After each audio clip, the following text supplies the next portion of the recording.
He thinks penguins are terrific, except they poop as much as 145 times per day. Thus, he's avoided living with any penguins and just keeps things casual. He has been in all 50 states long enough to have a one-night stand in each one. And he has spent time in every continent except Antarctica, which coincidentally was the largest penguin population in the world. Let's whoop it up for this wildly for this well-traveled entertainer who will make you laugh more often than a penguin poops. The magnificently mysterious Miles Keogh.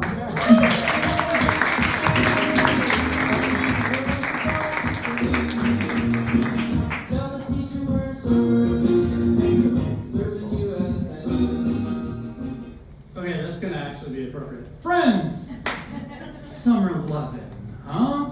I remember my summer love. I met her in Cape Town, South Africa. Anybody been to Cape Town, South Africa? Anyone heard of it? Nobody cares. It's this beautiful. If you haven't been there, if you don't know it, it's this beautiful town. It's like the California of Africa. It's this big city that's nestled between these glittering surfing beaches and this mountain called Table Mountain that hangs over the city. It's got all kinds of habitat for all kinds of creatures, baboons and eagles, and it's covered in these weird little African woodchucks called rock dassies. They're totally weird and cool. Anyway, this isn't a story about them. This is a story about my summer love. I remember when I first saw her. The sun was pretty low, shadows were long. She was not what you would call attractive in any way. In fact, my friends gave me a hard time all the time about how weird looking she was. Also, she smelled horrible. Like so bad that whenever me and my friends were around her, we'd always be like checking ourselves to make sure it wasn't us. She went home with me that night for about $100, right? So the good thing about her was that she was cheap. She was the cheapest car on the whole lot. And I was a starving student, and I needed the cheapest car I could possibly get. This car was for me. She had two jobs. One was to take me to class, and the other was to take me and my friend Dean to go surfing. All right. She had a lot of idiosyncrasies. She had no horn. If you have ever driven a car in Africa, you should expect your horn to be at about 60 beats per minute. She had a steering wheel that was loose, and in fact, it would lock if you turned it too hard. So you'd go into making a U-turn, but it wouldn't be a U, it would be an O, and then it would be like a death spiral donut. You didn't want that. She broke down all the time. Here's a little rule of thumb. $100 generally is not a price point at which you get a reliable car. But luckily, I had my friend Dean all the time with me, and he served as the starter for the car. He push started everywhere. He was also the horn. So when we get into traffic, he'd lean out the window and he'd go, oi, oi, oi, oi, oi, oi, oi, oi, oi, which is the sound that a rock Dassie makes. And so we nicknamed the car the Dassie. The Dassie was deeply ugly. People would ask me, what color is this car? And I genuinely did not know. I would just say, she's rust colored. She had 3 sides of the roof had rusted out. So if you drove her too fast, the roof would start to peel back, like the top of a sardine can. But no problem, I had the solution. I took 2 karate belts. And I kept the windows down, and I tied the karate belts around the top so that the roof would stay on. It was also really great for tucking surfboards in. But that meant that anytime it was wet outside, it was wet inside. And we had a nice crop of mushrooms that kept growing up in the back seat of this car, no matter how hard I tried to get rid of them. One day, my friend Dean and I took the Dassie out. We went surfing. At least I can say that the Dassie would never run off on me with another man. We're out at sea, we're surfing away, and someone yells from the shore, hey, babe, someone's stealing your car. So we paddle on in, we get foot pursuit, but we don't have to go that far because it's only about a block till the poor thief has had the car die on him. And he's in the car. He promised he would never steal another car again. Seems legit. We'll let him go. The Dassie was also good for breaking down on you when you least wanted her to. One night, it was super late at night. I was driving back across town. It's a pretty salacious neighborhood, and she broke down at a red light.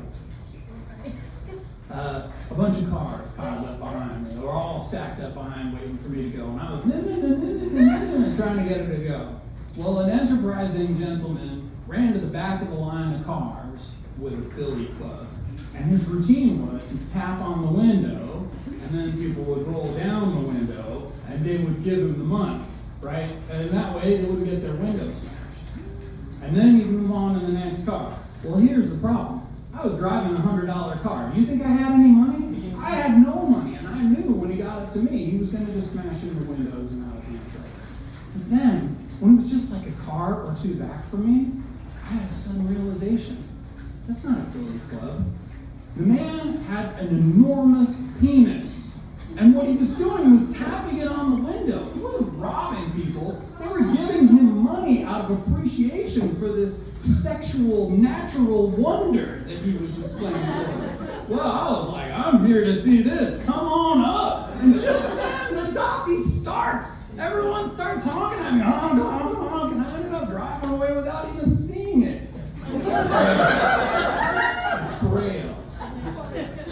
I took the Dassie one night up to pull out an overlook on Table Mountain to go watch the sunset one night. I had a lot to think through, and I brought a sleeve of cookies with me. I'm sitting in the car and watching the sunset over the ocean, and I'm minding my own business when suddenly this huge, brown, hairy arm reaches in through the rusty hole of the car, snatches the cookie, and starts trying to take off with them. It's a giant male baboon.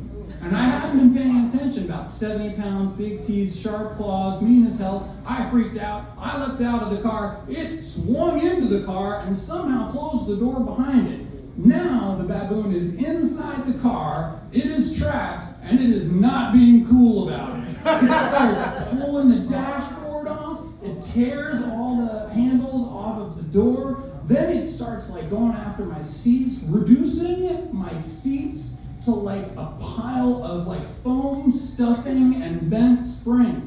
I'm putting my hands out trying to placate it. Calm, be cool, man. We'll get through this thing. And at first, I think it's working. The baboon is kind of settling in, and I realize it's peeing and shitting all over the inside of the car, which it then throws everywhere inside. The violence gets worse. It grabs the steering wheel and starts shaking back and forth. Remember, it's a loose steering wheel? The steering wheel comes off. And then the baboon starts smashing away at the roof of the car with the thing, literally removing the one remaining piece that was attached. The roof flies off. The baboon leaps out and heads off into the bushes with my steering wheel. And at that point, the car, welded together, snaps and starts to sag into two cars. The Dassie was dead. This was a dead car. Friends, this was not a perfect car, but I mourned her. But there's the thing about love, right? Love makes you overlook the fact that someone is overenthusiastic, lonely, discarded, broken, welded together, stinky, and for that moment you think they're perfect. And it gives us hope. Those of us who are stinky and broken and rusty and total messes, it gives us hope that someone will see us as perfect.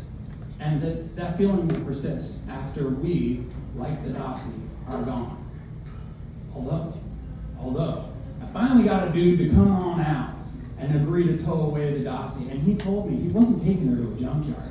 He was going to keep her and try and split her up into parts. So maybe she's not gone. Maybe she's 2 cars. Maybe she's 5 cars. Maybe she's 100 cars. maybe she's still out there. Thank you.